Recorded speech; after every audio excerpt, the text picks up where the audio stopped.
ফিরে এলাম বিরতির পর। আগামীকালই স্বাধীনতা দিবস এবং স্বাধীনতা দিবসের আগে রাজ্যকে স্বচ্ছ করতে বিশেষ উদ্যোগ নিয়েছে 14 বাধারঘাট বিজেপির মণ্ডলের পক্ষ থেকে। বিশেষ উদ্যোগ নেওয়া হয়েছে 14 বাধারঘাট বিজেপি মণ্ডলের পক্ষ থেকে। স্বচ্ছ ভারত অভিযান কর্মসূচি নেওয়া হয়েছে এবং এই কর্মসূচিতে উপস্থিত ছিলেন প্রাক্তন মুখ্যমন্ত্রী তথা সাংসদ বিপ্লব কুমার দেব এবং 14 বাধারঘাট বিধানসভার বিধায়িকা মাননীয়া মীনা রানী সরকার সহ মণ্ডলের অন্যান্য সদস্যরা উপস্থিত ছিলেন। তারা ঠিক কি জানাচ্ছেন শুনবো।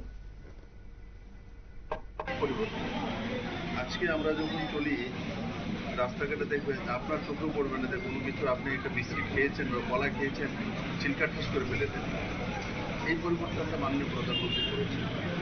ওর জীবনে নিট অ্যান্ড ক্লিন থাকা, শুধু ঝাড়ু দেওয়াইতেই নিট অ্যান্ড ক্লিন ট্রানজেকশন, যেটা ডিজিটাল ইন্ডিয়া যেটা, এগুলো হয়ে গেছে, মানুষ সেগুলো অনুভব করতে পারে না। কিন্তু যখন পেছনে যাবে, আমাকেও শিক্ষাতে হবে। আমি ছোট ছিলাম তো বাসে মার সঙ্গে দিকে যেতাম, তো বিস্কিট খেতে খেতে মা খুব বলতো, বা বাসের কন্ডাক্টর বা সঙ্গে যে বসে গার্জিয়ান কেউ যদি থাকতো, বলতো এই বিস্কিটটা খেয়ে প্যাকেটটা বাইরে ফেলে দাও, শিক্ষা দাও।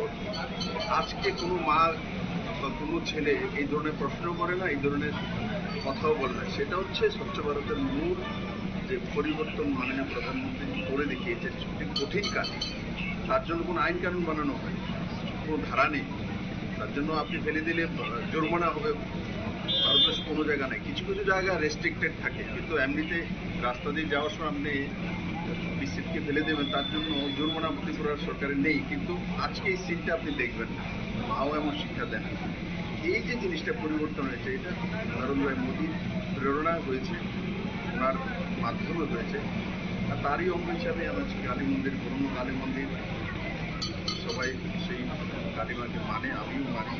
আমার সৌভাগ্য আজকে আমি এখানকার আমাদের লোকপুরের বিধায়িকা মীনাদির সঙ্গে এবং আমাদের ডিস্ট্রিক্ট প্রেসিডেন্ট বসুমিত্রীর সঙ্গে এখানে এসেছি।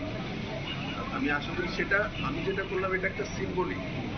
আমি পুরো মন্দির কোনো পরিষ্কার করিনি, আগে করা ছিল, যেটা বাস্তব যেটা এই জিনিসটা যেটা আমি করেছি, এটা দিয়ে সমাজকে বুঝিয়ে দেওয়া যে এগুলো কন্টিনিউয়াসলি করা। আমরা সময়ের সঙ্গে আমরা যারা এমপি হয়ে যায়, চিফ মিনিস্টার হয়ে যায়, এমএলএ হয়ে যায়, এরা অনেক সময় যদি ওই ধারাতে না থাকে, তো মানুষ জনপ্রতিনিধিকে ফলো করে তার লাইফস্টাইল তৈরি করে।